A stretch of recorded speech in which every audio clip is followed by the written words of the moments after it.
अतुल सुभाष आत्महत्या पर समाज की खोखली प्रतिक्रिया घरेलू हिंसा कानून हटाने की मांग कर रही है। औरतों को बदनाम किया जा रहा है। दो लोगों के बीच का रिश्ता कैसा है, इस रिश्ते ने तलाक का रूप कैसे ले लिया, रिश्ते को खराब करने के लिए कौन दोषी है, इस पर किसी भी तरह की राय बनाने के लिए जिन ठोस जानकारियों की जरूरत होती है, उन जानकारियों को इकट्ठा करने की क्षमता मीडिया के पास नहीं है। यह मीडिया के अधिकार क्षेत्र से बाहर का विषय है। मगर चूंकि अतुल सुभाष आत्महत्या का मामला समाज में औरतों के लिए बने पूर्वाग्रह के साथ चल रहा है, तो मीडिया वालों के पास भी एक ऐसी स्टोरी है जहां से वह जमकर कमाई कर सकते हैं, इसलिए ऊटपटांग बातें कर रहे हैं। नेशनल फैमिली हेल्थ सर्वे की 5वीं किस्त के मुताबिक अपने पति द्वारा हिंसा का सामना करने वाली तकरीबन 80% औरतों ने कभी किसी को नहीं बताया कि उन्होंने अपनी पति से हिंसा सहा है।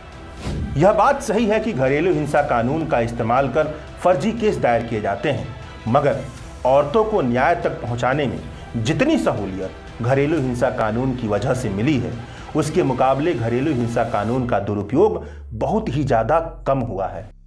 नमस्कार साथियों, मैं अजय कुमार। अतुल सुभाष आत्महत्या मामले पर समाज जिस तरह से प्रतिक्रिया दे रहा है, उसमें समाज की खोखली भावुकता साफ तौर पर देखी जा सकती है। अतुल सुभाष या किसी की आत्महत्या पर दुखी होना और चिंतित होना हमारे भीतर की इंसानियत को दर्शाता है, मगर अतुल सुभाष की आत्महत्या पर समाज में सबसे ज़्यादा औरतों को बदनाम किया जा रहा है। चर्चा इस पर सबसे ज़्यादा हो रही है कि औरतें घरेलू हिंसा कानून का गलत इस्तेमाल कर रही हैं।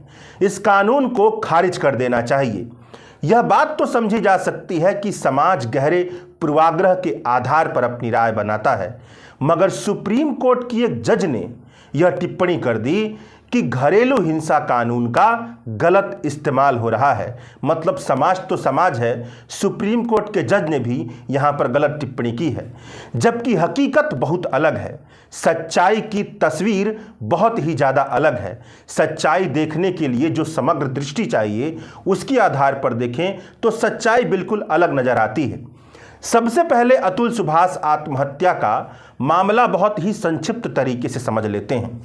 मामला यह है कि 34 साल के आईटी प्रोफेशनल अतुल सुभाष ने आत्महत्या करने से पहले यह बताया कि वह अपनी तलाक के संबंध में चल रही कानूनी खींचतान की वजह से आत्महत्या कर रहे हैं। इस पर उन्होंने एक लंबा वीडियो पोस्ट भी किया, 24 पन्नों का सुसाइड नोट भी छोड़ दिया और उसमें अपना पक्ष रखा। इसके बाद अतुल सुभाष ने इस दुनिया को अलविदा कह दिया।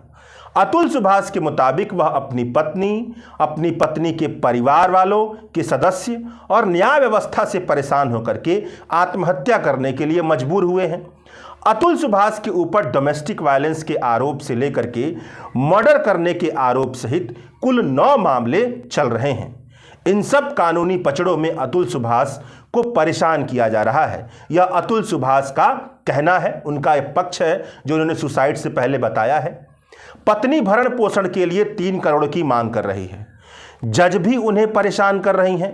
इन सब से मुक्ति पाने के लिए ऐसा लगता है कि अतुल सुभाष ने आत्महत्या का रास्ता अख्तियार किया है और यह भी चाहते हैं, क्योंकि अपना पूरा पक्ष उन्होंने खोल कर रखा है, कि दुनिया इस बात से अवगत हो कि वह क्यों आत्महत्या कर रहे हैं। जहां तक अतुल सुभाष की पत्नी की बात है, तो उन्हें गिरफ्तार कर 14 दिनों की न्यायिक हिरासत में भेज दिया गया है। यहां सबसे जरूरी पहलू यह है कि इस पूरी चर्चा में अतुल सुभाष ने जिन लोगों पर आरोप लगाया है, उनका पक्ष सार्वजनिक नहीं हुआ है। मतलब पत्नी का पक्ष क्या है, पत्नी के परिवार वालों का पक्ष क्या है, जज का पक्ष क्या है, इसके बारे में किसी को कोई ठोस जानकारी नहीं है। जबकि न्याय का बुनियादी सिद्धांत यह कहता है कि चाहे किसी भी तरह का मामला क्यों ना हो, विषम से विषम परिस्थिति ही क्यों ना हो, मगर जब तक सारे पक्षों की बातें नहीं सुनी जाएं, तब तक सही और गलत का फैसला नहीं किया जा सकता है।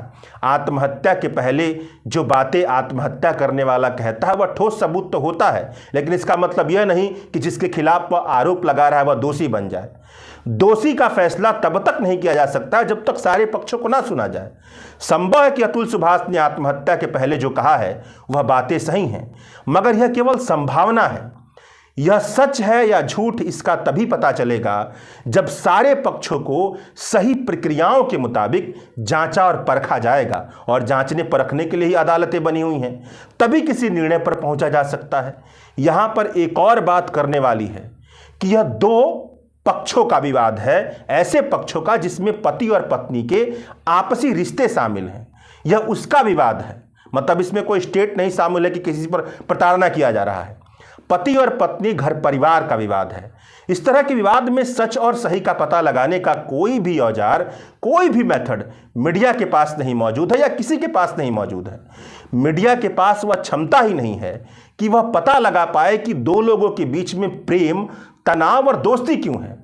मगर फिर भी मीडिया वाले इस स्टोरी को खूब बेच रहे हैं, क्योंकि उन्हें पता है कि खोखली भावुकता को समाज बड़ी आसानी से अपना लेता है, और जहां पर औरतें बदनाम हो रही हों तो उसे मर्दवादी दुनिया बड़ी आसानी से अपना लेता है, तो और बिक रही है खबर।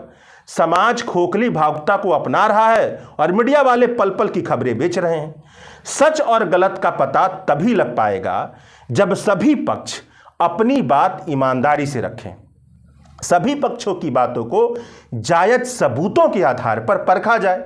इस तरह का काम करने के लिए जितने संसाधन की जरूरत है और जिस तरह की कानूनी शक्ति की जरूरत है, वह केवल अदालत के पास है, केवल न्यायालय के पास है। तो यह काम केवल न्यायालय ही कर सकता है। मतलब इस मामले में जो मीडिया ट्रायल किया जा रहा है, मीडिया वाले पल पल की खबरें बेच रहे हैं, अनेकों कहानियां बना रहे हैं, सुना रहे हैं, उसका मकसद पैसा कमाने की सिवाय और कुछ भी नहीं है। इस तरह की बातों में यह भी होता है कि सामने वाला बहुत ज़्यादा डर जाता है, जैसे जो उनकी पत्नी हो बहुत ज़्यादा डर गए हो, अपना पक्ष रखने के पहले उनको दोषी करार दे दिया गया है। तो ये सारी चीज़ें यहाँ पे चल रही हैं। अतुल सुभाष ने अपनी आत्महत्या के लिए अपनी पत्नी को दोषी ठहराया है, इसलिए पत्नी को आधार बना करके पूरे औरत समाज को बदनाम किया जा रहा है। और जब औरत समाज को बदनाम किया जाता है तो वह स्टोरी भी खूब बिकती है और बिक भी रही है। घरेलू हिंसा कानून को खारिज करने की यहां पर बात की जा रही है, जबकि हकीकत की तस्वीर बिल्कुल अलग है। सबसे पहले तो कुछ आंकड़ों को बड़े ध्यान से सुन लीजिए। नेशनल क्राइम रिकॉर्ड ब्यूरो के डेटा के मुताबिक साल 2017 से लेकर के 2022 तक मैरिज रिलेटेड इश्यूज की वजह से करीब 25,000 औरतों ने आत्महत्या की और 21,000 मर्दों ने। मतलब यहां पर भी आप देख रहे हैं कि किसने ज्यादा आत्महत्या की है। साल 2022 में जितनी औरतों ने आत्महत्या की है उसमें 52% औरतें तो केवल हाउसवाइफ थी। मतलब औरतों की कुल आत्महत्या में आधी से ज्यादा औरतें वह हैं जो हाउसवाइफ हैं, जो घर में काम करती हैं।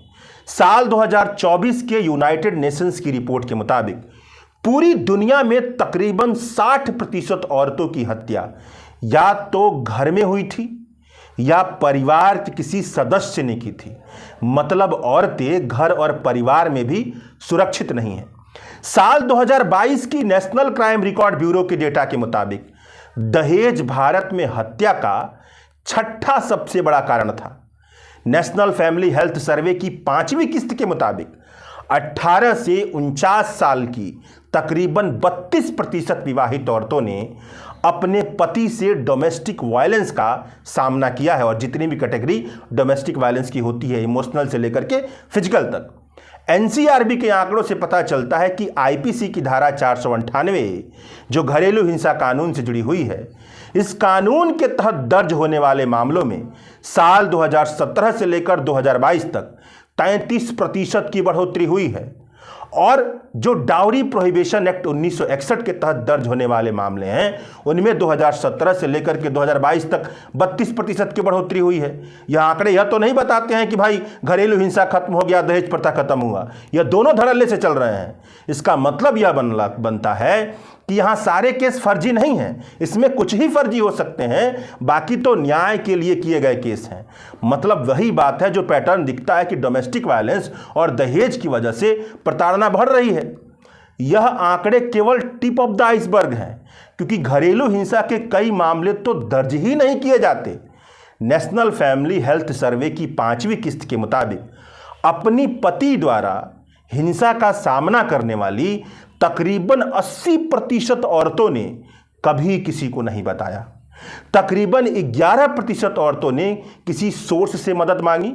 जिन्होंने किसी से मदद मांगी उनमें से केवल 6% महिलाएं ही पुलिस तक पहुंच पाई। यह तो केवल आंकड़ा है और आंकड़े से पूरी सच्चाई का पता नहीं चलता है, तो थोड़ा हकीकत की कहानी भी सुन लीजिए। हकीकत यह है कि औरतों और मर्दों से चलने वाली इस दुनिया में औरतों को मर्दों की वजह से जितनी तकलीफ सहनी पड़ती है वह समंदर के बराबर है, और मर्दों को औरतों की वजह से जितनी तकलीफ सहनी पड़ती है वह समंदर में बूंद के बराबर भी नहीं है।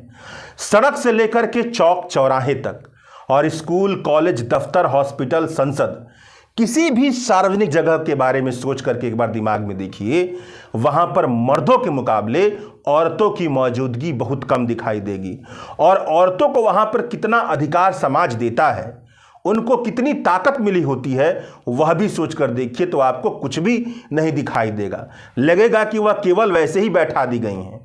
यह दुनिया मर्दों के बनाए नियम कानून पर चलती हैं, इसीलिए औरतें घर के अंदर रहती हैं, मर्द घर के बाहर। शादी का नियम भी यही बना है कि औरतें मर्द के घर जाती हैं, मर्द औरत के घर नहीं जाता है। इस तरह के तमाम नियम हैं जहां पर औरतों के साथ होने वाले भेदभाव की गहरी संरचनात्मक दिक्कतें मौजूद हैं। अतुल सुभाष आत्महत्या का एक मामला होगा या ऐसे कुछ और मामले होंगे, मगर इसके मुकाबले औरतों के अनगिनत मामले हैं। औरतों के घरेलू हिंसा के मामले तो ऐसे हैं कि आप उनकी कहानी सुनेंगे तो आपका दिमाग सन्न हो जाएगा, आपकी हड्डियां कांपने लगेंगी। किसी अखबार और लाइब्रेरी में बढ़कर के केवल औरतों के साथ जो घरेलू हिंसा होती है उन खबरों को खंगालिए और कहानियों को पढ़िए तो आपको औरतों के साथ होने वाली हिंसा की अनगिनत कहानियां मिल जाएंगी। किसी के पति ने अपनी पत्नी को इतना मारा कि उसका सर फट गया, सर को दीवार से दे मारा। किसी ने इतना मारा कि पैर तोड़ दिया, किसी ने गुप्तांगों पर हमला किया, कोई रोज रात में आकर के बेल्ट से मारता है, किसी ने लात से मार मार के अपने औरत की पेट फाड़ दी है। इस तरह के अनगिनत उदाहरण मौजूद हैं और ये कहानियां हमारे समाज पर एक तरह से कहा जाए तो तमाचा जड़ती हैं। डोमेस्टिक वायलेंस कानून की वजह से औरतों के साथ होने वाली हिंसा पर कोई बहुत बड़ी कमी नहीं आई है, मगर औरतों को न्याय तक पहुंचने में सहूलियत मिली है। कानून अपने आप में किसी परेशानी का पूरा हल नहीं होता है, सामाजिक परेशानियों का तो हल होता ही नहीं है, क्योंकि सामाजिक परेशानियों का गहरा हल होता है। वह समाज में गहरे स्तर पर परिवर्तन की मांग करती हैं। पूरे समाज के चिंतन मंथन में बदलाव की जरूरत होती है। कानून तो केवल डिटरेंस का काम करता है, डर बना करके एक माहौल क्रिएट करने का। औरतों के खिलाफ समाज में मौजूद परेशानी मर्दवादी सोच का नतीजा है।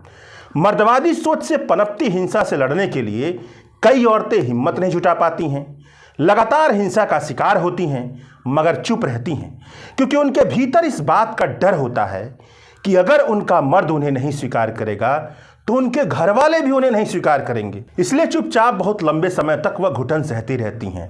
आर्थिक सुरक्षा का डर होता है, सामाजिक सुरक्षा का डर होता है, सामाजिक स्वीकार्यता का डर होता है, समाज में बदनामी का डर होता है। एक बार केवल इतना सोचकर देखिए कि जितनी आज़ादी मर्दों को मिली है अभी हाल फिलहाल के समाज में, अगर उतनी ही औरतों को दे दी जाए तो क्या होगा।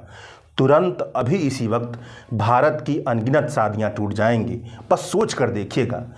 केवल घरेलू हिंसा कानून का ही नहीं, भारत के जितने भी कानून हैं उन सबका दुरुपयोग होता है, उन सबका मिसयूज होता है। जज साहिबा को भी यह बात समझनी चाहिए। उन सबके आधार पर फर्जी केस तय किए जाते हैं। क्या फर्जी है और क्या सच, इसकी जांच करने के लिए न्याय व्यवस्था बनी है, जज मौजूद हैं। आपको सबूत के आधार पर जांचा और परखा जाता है।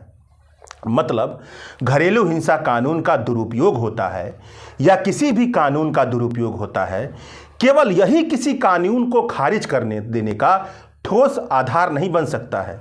यह बात सच है कि घरेलू हिंसा कानून का इस्तेमाल कर कई गलत केस दायर किए गए हैं, कई तरह के गलत काम किए गए हैं, मगर यह बात भी सही है कि घरेलू हिंसा कानून का इस्तेमाल कर औरतों को न्याय तक पहुंचने में जितनी सहूलियत मिली है, उस सहूलियत के मुकाबले घरेलू हिंसा कानून का दुरुपयोग, उसका मिसयूज बहुत ही ज़्यादा कम है। जैसा कि आंकड़े बताते हैं कि घरेलू हिंसा की 80% मामले तो रिपोर्ट ही नहीं किए जाते हैं। औरतों पर होने वाली हिंसा और औरतों की दुनिया से जुड़े वैचारिक पक्ष को जानने के बाद अगर आप ईमानदारी से सोचें तो घरेलू हिंसा कानून को खारिज करने की बात कभी नहीं करेंगे, जिसकी वजह से औरतों को न्याय तक पहुंचने में सहूलियत मिलती है, जिसकी वजह से औरतों को यह हक मिला है कि औरतें अगर किसी पर डोमेस्टिक वायलेंस का आरोप लगाती हैं तो जिस पर वह आरोप लगा रही हैं उसको यह साबित करना होगा कि आप यह जो आरोप लगाया गया है वह आरोप सही नहीं है। यही एक सहूलियत है जो घरेलू हिंसा कानून से मिलती है। लेकिन जब औरतें हमारे समाज की, जब हम अपने समाज की पूरी बुनियाद को देखते हैं तो वहाँ पर औरतें जो हैं हमारे समाज की बुनियाद के तौर पर नज़र आती हैं। मगर समाज के नियम कानून और हकीकत की दुनिया ऐसी है कि औरतों की पूरी दुनिया मर्दों से बनी इस दुनिया में सबसे गहरी वंचना का शिकार है। उनकी वंचित स्थिति को थोड़ी सी मजबूती देने के लिए बनाए गए नियम कानून को एक आत्महत्या की खोखली भावुकता में आकर खारिज करना अपराध के बराबर है। अब जब अतुल सुभाष की आत्महत्या पर बात कर रहे हैं तो आत्महत्या से जुड़े कुछ आंकड़ों पर भी बात कर लेते हैं। एनसीआरबी के अनुसार 2022 में अकेले 1071 खुदकुशी से मौतों के मामले दर्ज किए गए। मतलब इस साल भी इस देश में केवल अतुल सुभाष की आत्महत्या का मामला ही नहीं होगा, लाखों लोगों ने आत्महत्या की होगी। सबसे ज़्यादा आत्महत्या करने वालों में वह शामिल है जो आर्थिक तंगी के शिकार रहे हैं। आर्थिक तंगी आत्महत्या का सबसे बड़ा कारण है, लेकिन आत्महत्या करने वालों में केवल गरीब नहीं शामिल हैं, अमीर भी शामिल हैं, ठीक ठाक परिवार से आने वाले भी शामिल हैं, अच्छी खासी सैलरी वाले भी शामिल हैं, आस्तिक और नास्तिक सब शामिल हैं। आत्महत्या पर जितने भी रिसर्च हुए हैं उनका जो क्रक्स है वह यह है कि आत्महत्या के कारण व्यक्ति से ज़्यादा समाज की खामियों को उजागर करते हैं, साझी मनुष्यता की कमियों को उजागर करते हैं। गरीबी, बेरोजगारी, आर्थिक तंगी, मानसिक प्रताड़ना, यह सब समाज की सामूहिक कमियों का नतीजा है। जैसे अतुल सुभाष आत्महत्या के मामले में अगर अतुल सुभाष का पक्ष सही है तो सबसे बड़े गुनहगार के तौर पर घरेलू हिंसा कानून नहीं बल्कि भारत की न्याय व्यवस्था खड़ी होती है। अगर जज और वकील ही भ्रष्ट हो जाएं तो अच्छे से अच्छे कानून भी गलत तरीके से इस्तेमाल होने लगते हैं। यानी किसी की आत्महत्या अगर आपको झकझोर दे तो गहरे कारणों की तरफ नज़र घुमाइए। जब आप गहरे कारण की तरफ देखेंगे तो आत्महत्या बहुत गहरे तौर पर समाज के आर्थिक और सामाजिक मॉडल में परिवर्तन की तरफ इशारा करने वाला कारण दिखाई देगा। साझी मनुष्यता से कुछ गहरे प्रश्न पूछता हुआ कारण दिखाई देगा। मगर अतुल सुभाष आत्महत्या कांड के मामले में तो बिल्कुल उल्टा ही हो रहा है। मर्दों की दुनिया घरेलू हिंसा कानून पर सवाल उठा रही है, औरतों के चरित्र पर सवाल उठा रही है। मर्द और औरतों के बीच मौजूद जो खाई को पाटने के लिए थोड़ी बहुत कोशिश इस मनुष्यता ने की है उसकी कब्र खोदने में लगी हुई है। शुक्रिया।